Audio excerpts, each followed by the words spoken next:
तो देखिए, आपको ये छोटे छोटे पाप, चींटी के मरने का पाप, छोटे छोटे कीड़ों के मरने का पाप, इसका प्रायश्चित करना है। और वो 5 यज्ञ कैसे करने हैं? क्योंकि आप 5 यज्ञ दिन में कर लेंगे तो आपका प्रायश्चित हो जाएगा। और यह 5 यज्ञ नित्य आपको करना है, रोज करना है। अब कैसे करना है ये सुनिए।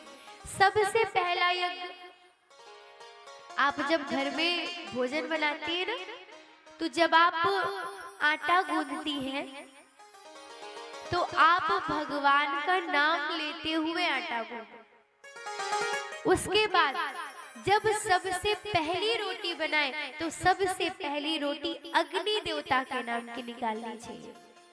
जैसे आप लोग चूल्हे पे बनाती हैं तो तवे की पहली रोटी चूल्हे पे डाल दीजिए, अर्थात अग्नि देवता को दे दीजिए। आप गैस पे बनाती है तो छोटी सी रोटी निकालिए, तवे में पहली रोटी रख करके अग्नि देवता के नाम की बगल में रख दीजिए।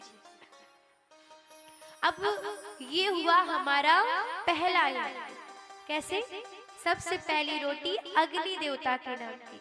अब सुनिए, दूसरा यज्ञ कैसे करना है। हमको पहली रोटी के बाद में दूसरी रोटी बनानी है गाय के नाम की। और बनाना बस नहीं है, उसे अपने हाथों से खिलाना भी है। दूसरी रोटी बनानी है गाय के नाम की, ये होगा हमारा दूसरा यज्ञ। और जब आपकी सारी रोटियां बन जाएं तो सबसे लास्ट वाली जो रोटी होगी वह आपको बनाना है कुत्ते के नाम की। इससे हमारे 3 यज्ञ पूर्ण हो जाएंगे। अब चौथा यज्ञ, आप छत में अपने पक्षियों के लिए कुछ दाना रख सकते हैं। दाना रख दीजिए, चावल, पानी, ऐसा कुछ रख दीजिए ताकि पक्षी छत में आएंगे तो आपके दाने को चुंगेंगे, पानी पिएंगे। ऐसा करके आपके 4 यज्ञ पूर्ण हो जाएंगे। अब 5वां यज्ञ, जहाँ पे आप सभी ने देखा होगा कि कुछ ऐसे स्थान होते हैं जहाँ पे चींटियां खूब सारी इकट्ठा रहती है ना, आप वहां पर जाकर के थोड़ा सा आटा डाल दीजिए, सूखा आटा, तो उस आटे को चींटियां पाएंगी। तो इस तरह करके आपके 5 यज्ञ पूर्ण हो जाएंगे। और यदि आप नित्य प्रतिदिन रोज इस 5 यज्ञों को करते हैं तो ये छोटे छोटे अपराधों का पाप आपको नहीं लगेगा। समझ में आ गया ना? 5 यज्ञ, पहली रोटी अग्नि देवता के नाम की, दूसरी रोटी गैया के नाम की, सबसे लास्ट वाली रोटी कुत्ते के नाम की। इसके बाद चौथा यज्ञ रहेगा छत में जल और कुछ अन्न रखना, दाने रखना। और 5वां यज्ञ जहाँ चींटियां रहती है वहां पे थोड़ा सा आटा डालना। यदि मनुष्य 5 यज्ञ करेगा उसे कभी भी पाप नहीं भोगने पड़ेंगे। और आपके घर में जैसे भगवान जी तो कौन कौन भोग लगाता है? भोजन का जो भोग लगाते हो। अच्छा, बाकी के लोग भोजन का भोग भगवान को नहीं लगाते। अच्छा, ये बताइए किसके किसके घर में भगवान का मंदिर है, मतलब भगवान का स्थान है, किसके किसके घर में है? अब हाथ नीचे कर दीजिए। अच्छा, किसके किसके घर में भगवान का स्थान नहीं है? हाथ उठा के बताइए। और हाथ उठाइए, सही से उठाइए भाई, आप हमसे छिपाएंगे, ठाकुर जी से नहीं छिपा पाएंगे। तो किसके किसके घर में ठाकुर जी के रहने का स्थान नहीं, मतलब भगवान का स्थान नहीं बनाया आप लोगों ने? बताइए, जिन्होंने आपको इतना अच्छा घर दिया, आपको रहने की जगह दी, आपने घर से उन्हीं को बाहर कर दिया। हाँ? खुद तो घर में रह रहे कि भगवान को घर में नहीं रखा। देखिए, आपको अपने घर में भगवान को निवास अवश्य देना चाहिए। कहते जिसके घर में भगवान का वास होता है, अर्थात भगवान को स्थान दिया जाता है। जिनके घर में श्री रामचरितमानस रखी होती है उसकी पूजा की जाती है और नित्य प्रतिदिन 4 चौपाई, 5 चौपाई या 11 चौपाई जो व्यक्ति पढ़ते हैं उसके घर में साक्षात हनुमान जी महाराज पहरा देते हैं। एक बार यमराज जी उनके दूत पूछ रहे हैं उनसे कि प्रभु ये बताइए कि आज कलयुग में ज्यादातर लोग पूजा कर रहे हैं और पूजा के समय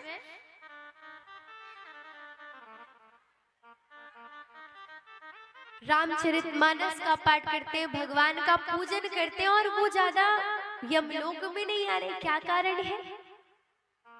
तो यमराज जी ने बताया चौकी पे पहरो हनुमान को, यही कारण हम भुलावत नहीं। अर्थात जिनके घर में श्री रामचरितमानस होती है, जो श्री ठाकुर जी का भगवान का पूजन करते हैं, अपने घर में वास देते हैं, उनके घर की रक्षा साक्षात हनुमान जी महाराज करते हैं और उनके घर के चारों तरफ हनुमान जी महाराज घूमते रहते हैं। उन व्यक्तियों को कभी भी किसी प्रकार का कोई कष्ट नहीं होता है। तो मेरा आप सभी से यही निवेदन रहेगा, आपको जो भी देवता प्रिय लगते हो, चाहे वह हनुमान जी, चाहे श्री ठाकुर जी महाराज, राम जी, कोई से भी भगवान, माता आदि शक्ति, भवानी, कोई भी देव प्रिय लगते हो तो आप अपने घर में निवास दीजिए।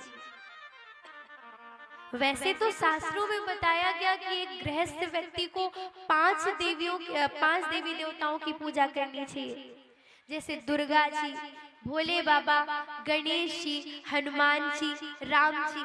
आपको इन 5 लोगों की पूजा करना अनिवार्य होता है। लेकिन यदि आप नहीं कर पा रहे हैं तो आपके जो भी इष्ट है, कोई एक देव, आप उनकी मूर्ति, अब आजकल तो प्रभु कृपा से सब इतना संपन्न है कि प्रत्येक जगह आपको पीतल वाली मूर्ति मिल जाएगी, अष्ट धातु की मूर्ति मिल जाएगी। आप घर पे चाहे राम जी की ले आइए, चाहे कृष्ण जी की ले आइए, उन्हीं को आराधिए, उन्हीं की पूजा कीजिए। बढ़िया उन्हीं को स्नान करवाइए, टीका चंदन लगाइए, पुष्प चढ़ाइए, आरती कीजिए, भोग लगाइए, उनके लिए बढ़िया भोजन प्रसाद बनाइए। भाई जिनकी कृपा से हम अच्छा खा रहे हैं, अच्छे घर में रह रहे हैं, अगर उन्हीं के लिए हमने कुछ नहीं किया तो फिर सब व्यर्थ है। तो आप सभी कुछ कीजिए ना कीजिए, लेकिन भगवान को अपने घर में वास जरूर दीजिए। ये बहुत गलत बात है कि अभी यहाँ पे कुछ लोग ऐसे भी हैं कि जिन्होंने घर पे वास नहीं दिया। बोली वृंदावन बिहारी लाल की जय, बोलिए राधा रानी सरकार की जय। आप लोगों की बिल्कुल भी आवाज नहीं आ रही है, जरा प्रेम के साथ बोलिए राधे। पीछे वाले भी बोलेंगे, आगे वाले बस नहीं। राधे, जय जय श्री राधे, जय जय श्री राधे। तो आज तृणावर्ताया बवंडर के रूप में प्रभु ने सोचा अगर मैया के आगे वध करूंगा तो मैया जान जाएंगी। प्रभु ने वजन बढ़ाया और जैसे ही प्रभु ने वजन बढ़ाया सो मैया ने प्रभु को गोद से उतार दिया और वह बवंडर प्रभु को अपने साथ उठाता हुआ जैसे ही गोकुल की सीमा से बाहर जाने लगा, प्रभु ने अपना इतना विशालकाय स्वरूप किया, इतना विशालकाय शरीर किया कि महाराज तृणावर्त ने सोचा कि मैं बालक को उठा के लाया हूं कि चट्टान को। जहां से उठाया था महाराज वही छोड़ा और आज उसका प्राणांत हो गया। बोले वृंदावन बिहारी लाल की जय। तो महाराज कंस इसी प्रकार राक्षस भेजता गया और प्रभु सबका उद्धार करते गए। अच्छा, इतनी लीला हो गई लेकिन अभी तक प्रभु का नामकरण संस्कार मैया ने नहीं करवाया है। एक दिन की बात है कि गोकुल धाम में गर्गाचार्य जी पधारे। कौन पधारे? जोर से बोलिए। गर्गाचार्य जी। अच्छा, गर्गाचार्य जी थे कौन? यदुवंशियों के कुलगुरु थे। गर्गाचार्य जी आए, नंद बाबा जी ने देखा, सो महाराज गर्गाचार्य जी को प्रणाम किया। अरे बाबा, दर्शन आपके मिले, हम धन्य हो गए। हे प्रभु, आप पधारिए और आप बड़े शुभ समय में आए। गर्गाचार्य जी ने कहा, शुभ समय? नंद बाबा जी कहते, प्रभु हमारे यहाँ दो सुंदर सुंदर पुत्र हैं, एक रोहिणी मैया के पुत्र, एक यशोदा मैया के पुत्र। प्रभु उनका नामकरण संस्कार नहीं हुआ, आप कृपा करके उनका नामकरण संस्कार कर दीजिए। सो महाराज गर्गाचार्य जी आज नंद बाबा जी के साथ गए और नंद बाबा से कहा कि मैं नामकरण संस्कार गुप्त रूप से करूंगा, अन्यथा कंस को लगेगा कि मैं ये यदुवंशियों की वंशज है, उन्हीं की संतानें हैं, ये यदुवंश की संतानें। सो महाराज गौशाला में आज गर्गाचार्य जी महाराज पधारे हैं और सुंदर भाव के साथ में मैया यशोदा गर्गाचार्य जी को प्रणाम करती और अपनी गोद में आज प्रभु को लेकर के आई। मैया रोहिणी अपने पुत्र बलराम को लेकर के आई, सुंदर भाव के साथ में आज गर्गाचार्य जी ने नामकरण संस्कार किया है। बोले, ये जो यशोदा मैया के पुत्र हैं और ये जो रोहिणी मैया के पुत्र हैं, इनके नाम इस प्रकार से होंगे, अयम ही रोहिणी पुत्रो बलत्याद बलम विदो। ये जो रोहिणी मैया के पुत्र हैं, इनमें बल की अधिकता होगी और इनके लक्षण साक्षात राम के समान होंगे, इसीलिए इनका नाम होगा बलराम। और ये जो यशोदा मैया के पुत्र हैं, ये खड़े टेढ़े होंगे, कार्य टेढ़े करेंगे या चंचलता से भरे होंगे और इनका नाम लेने के लिए अपनी जीवा को टेढ़ा करना पड़ेगा। ऐसे यशोदा मैया के पुत्र का नाम होगा कृष्ण। बोलिए श्री कृष्ण कन्हैया लाल की जय।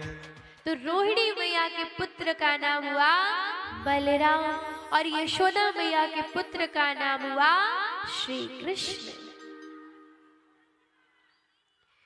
सो महाराज मैया बड़ी प्रसन्न हुई, नामकरण संस्कार हुआ, गर्गाचार्य जी को प्रणाम किया और गर्गाचार्य जी को विदा करते हैं। इसके बाद में बड़ा सुंदर समय आया। मैया का नियम था कि मैया नित्य प्रभु का सुंदर सुंदर श्रृंगार करती थी,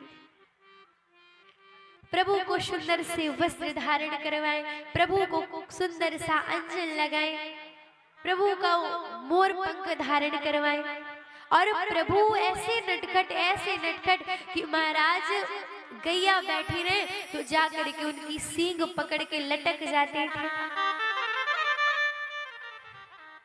और जब सींग पकड़ के लटके तो महाराज गैया भी उठ करके खड़ी हो जाए। सो जब गैया उठ करके खड़ी हो, देखिए एक बच्चा ये और खो गया है, इनके माता पिता जहाँ भी हों व्यासपीठ के पास आके बच्चा ले जाएं। ये बच्चा भी बहुत छोटा है, अपना नाम पता नहीं बता सकता है। जहाँ भी इनके माता पिता हों आए, चाट फुल्की छोड़ के आए, मेला का झूला छोड़ के आए और अपना बच्चा ले जाएं। राधे राधे। बोले वृंदावन बिहारी लाल की। तो महाराज जब गैया अपने स्थान से खड़ी हो जाए ना तो प्रभु उसकी सींग पकड़ करके लटके रहे, फिर मैया मैया मैया पुकारे और मैया के आने से पहले भाई गैया की सींग में लटके, सो गैया गोबर के ढेर के ऊपर छोड़ दे। सो सुबह मैया श्रृंगार करे और गैया गोबर के ढेर के ऊपर छोड़े, सो प्रभु फिर से सन जाए। भैया बोले दारी के मैं तो को सुबह श्रृंगार करूं सजाऊं तो ऐसे सन के आ जावे। भैया खूब डांट लगाए, खूब फटकार लगाए, लेकिन ऐसा अद्भुत प्रेम मैया का, ऐसा सुंदर प्रेम मैया का कि मैया लाला को डांट भी लगाए और लाला के बिना एक क्षण भी न रह पाए। आज महाराज फिर से मैया ने स्नान करवाया, फिर से श्रृंगार कर रही है। सो आज जब श्रृंगार कर रही थी, एक गोपी ने दर्शन कर लिया श्रृंगार करते हुए। सो महाराज वह प्रभु को निहारती ही रह गई, क्योंकि बाल कृष्ण लाल इतने छोटे से प्रभु और इतनी सुंदर सी छवि। मानो आज प्रभु ने उस गोपी के मन को मोह लिया है। प्रभु की छवि ने उस गोपी के मन को आकर्षित कर लिया है। गोपी सबके पास जा जा करके वर्णन कर रही है कि प्रभु इतने सुंदर हैं, इतने सुंदर हैं। हो लूट के ले गया दिल जिगर, हो सांवरा जादूगर, लूट के ले गया दिल जिगर, हो सांवरा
तो गई भरने को यमुना में पानी।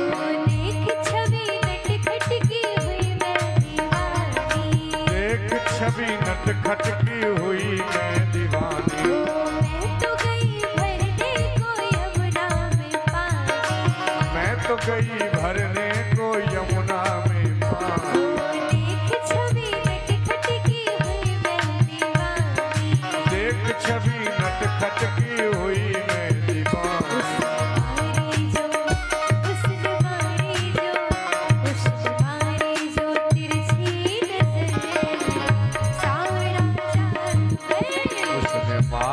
जो तिरछी नजर, सावरा जादूगर। ओ सावरा मेरा सावरा, सावरा मेरा सावरा, सावरा मेरा सावरा, सावरा मेरा सावरा।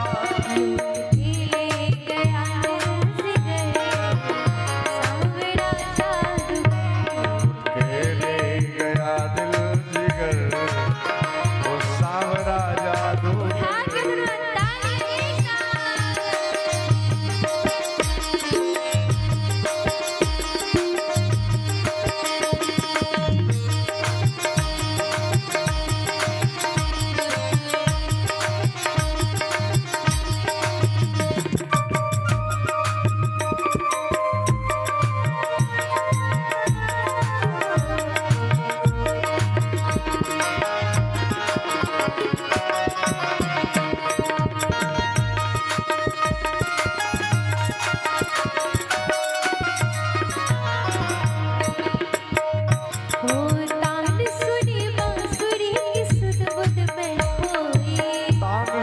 बांसुरी की सुध बुध में खोई, भूल गई लोग लाज बस तेरी होई, भूल गई लोग लाज बस तेरी में होई।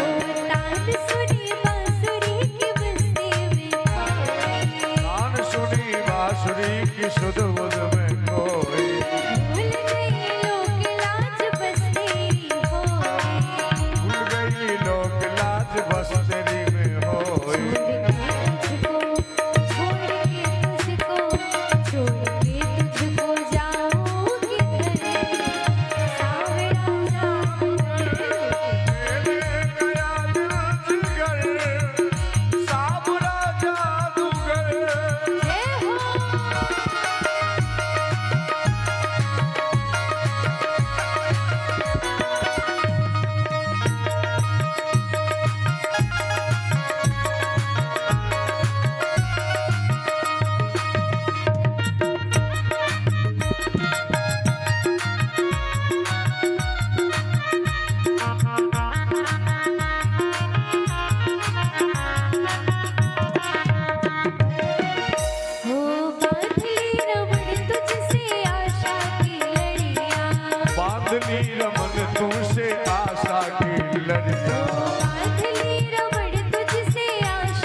आशा की दरिया,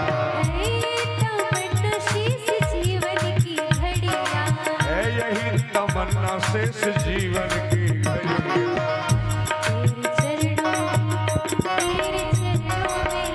तेरे चरणों में जाए गुजरे, सावरा जादूगर। लूट के ले गया दिल जिगर, सावरा जादूगर। लूट के ले गया दिल जिगर, सावरा जादूगर।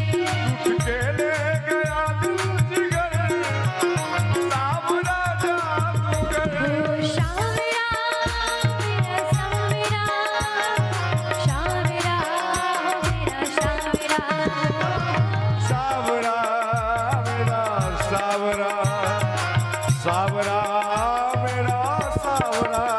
ओ शावरा मेरा सावरा, शावरा मेरा सावरा, सावरा मेरा सावरा, ओ सावरा मेरा सावरा।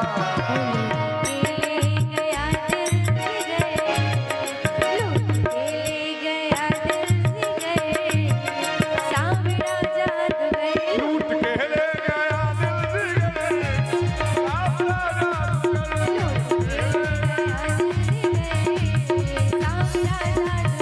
लूट के ले गया दिल जिगर, सावरा जादूगर। ये बताइए जरा, किसके किसके हृदय को प्रभु ने चुराया? हाँ, जरा उठा के दोनों हाथ। भाई, प्रभु की छवि को देख करके किसका किसका मन मोहित हो गया? जरा उठा के दोनों हाथ। प्रभु ने किसे किसे हाथ दिए? जिसे जिसे हाथ दिए वो दोनों हाथ उठा करके सुंदर तालियां बजाते हुए प्रेम के साथ, लूट के ले गया दिल जिगर, सावरा जादूगर। सावरा जादूगर। बोलो, के ले गया दिल जिगर, सावरा जादूगर। लूट के ले गया दिल जिगर, सावरा जादूगर। ओ शावरा मेरा शावरा, मेरा शावरा, मेरा शावरा। ओ सावरा मेरा सावरा, सावरा मेरा सावरा। ओ शावरा मेरा शावरा, ओ शावरा मेरा शावरा। सावरा मेरा सावरा, सावरा मेरा सावरा। ले गया दिल जिगर,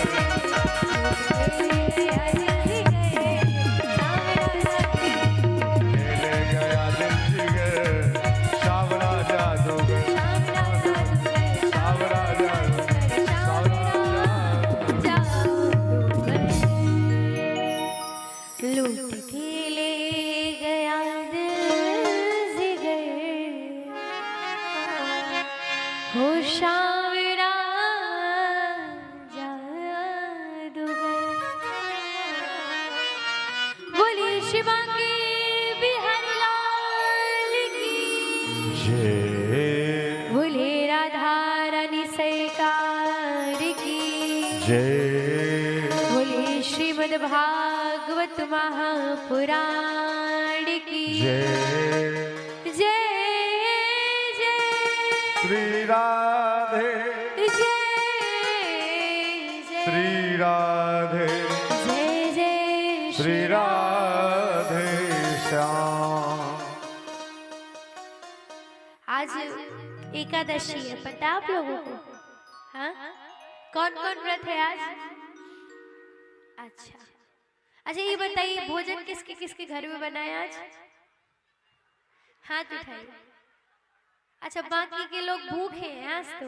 हाँ, किसके किसके घर में भोजन बना, हाथ उठा के बताएंगे? दादाजी, क्या मतलब आप ही लोग बनाते हैं क्या? हाँ, दोनों हाथ उठा के। अच्छा, एक बात और बताएं, यहाँ पे मैया लोगों की संख्या ज्यादा रहती है और दादाजी लोगों की कम रहती है। हाँ, पता है क्यों कम रहती है? क्योंकि दादाजी लोग और भैया जी लोग बोलते हैं हमारी भाभी जी लोगों से कि ऐसा है, जाओ तुम कथा सुनो और तुम्हारा काम हम करेंगे। हाँ? रोटी बनाने वाला तभी तो मैया लोगों की संख्या इतनी ज्यादा और भैया जी दादाजी लोगों की इतनी सारी इतनी कम संख्या है। हाँ, तो सही बात है क्या दादाजी? आपके जो मित्र लोग हैं यही कार्य करते हैं घर में। अच्छा भैया ये बताइए, सही बात है घर में रोटी वोटी बन रही होगी बढ़िया? अच्छा ये बताइए किसके किसके घर में आज भोजन बने? हाथ उठा के बताइए, बिना चोरी के, बिना झूठ बोले, सही से बताइए बना है। तो चावल किसने किसने बनाया है आज? चावल भात, हाँ? कौन कौन बनाए? तरकारी, भाजी, भात, हाँ? क्या कौन कौन बनाया है? अच्छा बनाए, बढ़िया खाया, बड़ी अच्छी बात है। एकादशी के दिन चावल नहीं खाना चाहिए। हाँ, आप लोगों का पेट ही नहीं भरता होगा, कम से कम एक दिन के लिए तो चावल ना खाया कीजिए। पता है एकादशी वाले दिन चावल में दरिद्रता, बुराई, पाप सब निवास करते हैं। दरिद्रता को किसी अन्न में निवास नहीं मिला था। प्रभु की शरण में गई, प्रभु ने कहा ऐसा है तुम एकादशी वाले दिन चावल पे निवास करो और जो व्यक्ति चावल ग्रहण कर ले तुम उसके घर में चली जाना। तो महाराज जो व्यक्ति एकादशी वाले दिन चावल ग्रहण करते अर्थात चावल खाते उनके घर में दरिद्रता का वास होता है। इसीलिए एकादशी वाले दिन चावल नहीं खाना चाहिए। एकादशी का व्रत कौन कौन है आज? अच्छा एक मैया बस है, और कौन है? पीछे हाथ उठे, हाँ एक हाथ और इधर भी, बाकी के लोग नहीं रहते। क्यों भाई? हाँ, हमने सुना है आप लोग एकादशी में अन्न भी खाते हैं, व्रत करके अन्न खाते हैं आप लोग व्रत करके।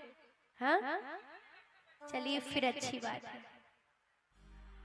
एकादशी के दिन देखिए सबसे पहले तो केवल फलाहार, फुलाहार नहीं होना चाहिए। हाँ? फलाहार का फलाहार ही रहे, फलाहार का फुलाहार ना होने पाए। उतना भोजन जितने में आलस्य न है। देखिए व्यक्ति व्रत क्यों करता है, उपवास क्यों करता है? कहते हैं कि एक दिन के लिए हमारी सबसे प्रिय वस्तु क्या है? भोजन, क्योंकि भोजन के बिना हमारा जीवन नहीं चलता। जैसे हम एक दिन छुट्टी बनाते हैं ना रविवार के दिन, इसी प्रकार एक दिन बनाया गया कि आप व्रत रहिए और व्रत वाले दिन अपने सबसे प्रिय वस्तु, भाई नमक है प्रिय वस्तु, भोजन है प्रिय वस्तु, उसका उस भोजन जो है इस पदार्थ का आप त्याग कर दीजिए, छोड़ दीजिए कि हे प्रभु आज के दिन हम व्रत कर रहे हैं और आपको प्राप्त करने के लिए हम अपनी प्रिय वस्तु का त्याग कर रहे हैं। और फिर व्रत केवल अन्न त्याग करने से नहीं पूर्ण हो जाता। जानते व्रत कब पूर्ण होता है? जब हम संकल्प करें कि ना तो हम झूठ बोलेंगे, ना तो हम किसी की निंदा करेंगे, ना तो हम किसी की चुगली करेंगे, ना तो हम बुराई करेंगे। यदि आपके जीवन में ऐसा चलता है कि ना तो आप झूठ बोलते हैं, ना किसी की निंदा करते हैं, ना बुराई करते हैं, ना चुगली करते हैं, ना अहंकार करते हैं, तो ये मान लीजिए आपका बिना व्रत किए हुए भी व्रत हो जाता है।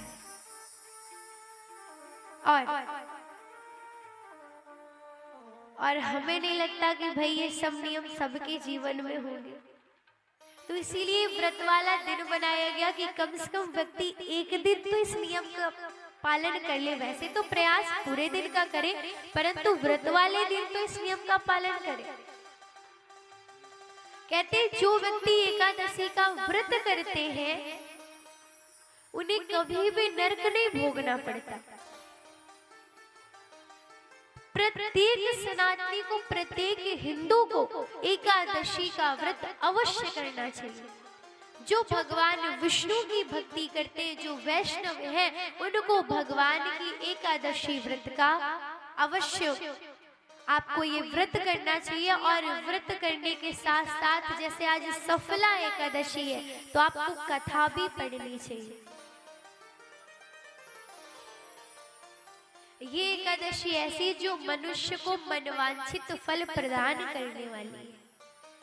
इसी प्रकार वर्ष में 24 एकादशी और जिस वर्ष महामास पड़ता है उस वर्ष 26 एकादशी।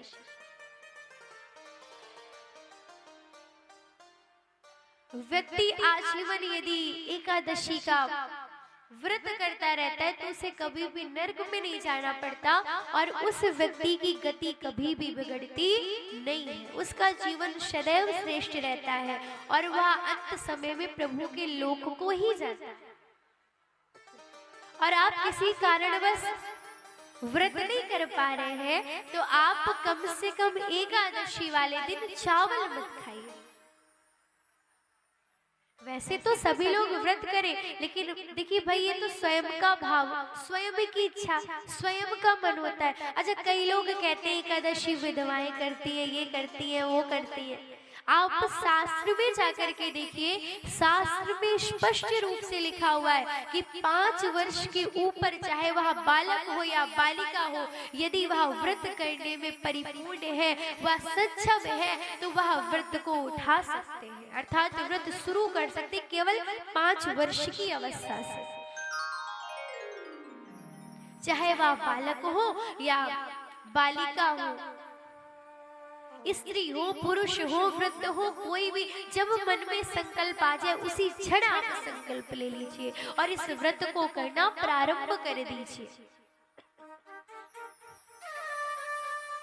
बहुत बड़ा फल है।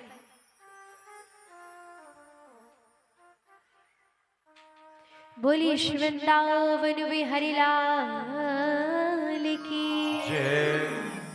बोलिए राधा रानी सरकार की जय। सो महाराज एक दिन की बात है कि भगवान श्री कृष्ण अपने आंगन में बैठे हुए थे तो बछड़ा था। सो बछड़े की पूंछ को पकड़े और जैसे ही पूंछ को पकड़ा सो बछड़ा गोल गोल आंगन में घूमने लगा। और जब गोल गोल आंगन में घूमने लगा सो महाराज एक गोपी आई, उसने देखा महाराज ऐसी सुंदर लीला को देख करके सब गोपियों को बताया और सब गोपियों के मन में भाव आया कि हे श्याम सुंदर, आप हमारे घर भी पधारे और हमारे घर आकर के आप ऐसी सुंदर सुंदर लीलाओं को कीजिए। आज महाराज प्रभु गोपियों की मनसा को पूर्ण करने के लिए आज सुंदर निर्णय लेते हैं। अब प्रभु बड़े हो गए हैं, आज एक वृक्ष के नीचे बैठे हैं और अपने सभी मित्रों को बुलाया है। तंशुका, मनशुका, मधुमंगल सबको बुलाया है। कहा अरे भैया पता है हमारे यहाँ का गोकुल का जो माखन है, दही है, सब कहाँ जाता है? मथुरा। और मथुरा वासी ये माखन और दही खा खा के बढ़िया स्वस्थ है और हम सभी हैं दुबले पतले। तो भैया हमारे मन में ऐसी योजना है कि अब हम सभी मिलकर के माखन की चोरी करेंगे, यहाँ से जाने नहीं देंगे किसी माखन को, कोई गोपी जा नहीं पाएगी। सो महाराज उनके मित्रों ने कहा अगर कन्हैया हम पकड़े गए तो, अगर हमको किसी ने पकड़ लिया तो क्या होगा? तो प्रभु ने कहा देखो ऐसा है, सबसे पहले हम सभी अपने अपने घर में चोरी करेंगे ताकि पता चल जाए हम सभी चोरी में निपुण हुए कि नहीं हुए। ऐसा योजना बना करके सभी ग्वाले गोप अपने अपने घर गए और प्रभु भी अपने घर गए। तो पहले क्या होता था भाई, दूध दही बहुत होता था, एक कक्ष बनाया जाता था। तो आज कन्हैया उसी कक्ष में गए जहां पर माखन रखा हुआ था और उस कक्ष में जाकर के महाराज जैसे एक स्तंभ में अपने स्वरूप को देखा, प्रभु को लगा कि यहाँ दूसरा व्यक्ति खड़ा है, क्योंकि आज तक प्रभु ने स्वयं को देखा नहीं कि वो लगते कैसे। उसने कहा भैया बताइयो मत, मैं चोरी करने आया हूँ, मैं तो को भी माखन खिला दूंगा।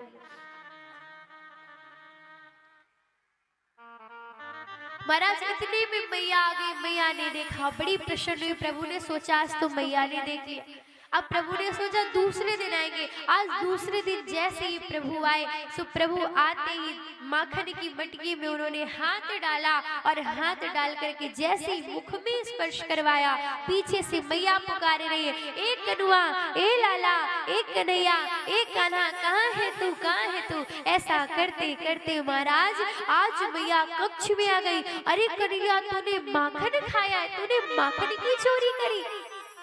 कन्हैया लाला, तूने माखन खायो है। प्रभु ने कहा नहीं नहीं भैया, मैंने माखन ही नहीं खाया। तो मैया ने कहा जब तूने खायो नहीं लाला, तो तेरे हाथ में माखन कैसे लगा। प्रभु ने कहा भैया मेरे हाथ में माखन इसलिए लगा है कि मेरे हाथ में आपने कंगन पहना है तो वो धूप में गर्म हो जाते हैं। तो मैंने सुना था कि किसी ठंडी चीज में हाथ डालो तो शीतलता मिलती है, ठंडक मिलती है। तो मैया ने कहा चल हाथ का तो ठीक है, लेकिन तेरे मुख में माखन कैसे लग गया। तो प्रभु ने कहा मैया बात क्या है कि जब मेरे हाथ में माखन लगा तो हाथ की तो जो ताप था वो कम हुआ, शीतलता मिल गई, लेकिन वो ताप चलते चलते मुख में आ गया। सो मैंने मुख में भी माखन लगा लिया। सो मैया तो सब जानती थी। मैया मुस्कुराई, मैया वहां से जाती है। अब प्रभु अपने सखाओं के पास गए तो आज सखा कोई हाथ पकड़ के आवे महाराज, कोई पैर पकड़ के आवे। अरे कन्हैया, तुमने कहा था कि माखन चोरी करेंगे, या तो हमारी कस की पिटाई हो गई, या तो हमारी खूब पिटाई हुई। प्रभु ने कहा देखो तुम सभी विफल हुए हो, मैं सफल हुआ योजना में, मैं जीत गया हूं। तो अब से मैं लीडर हुआ इस मंडली का, बाल गोपाल विद्या प्रचार मंडल। सो महाराज अब सब सखा मिल गए और सबरे सखा मिलकर के चोरी करने लगे। शाम का समय होता तो जब गैया दोहन का समय होता बछड़ों को खोल देते। कोई कहीं भी माखन छिपा करके रखे सो माखन खा जाते।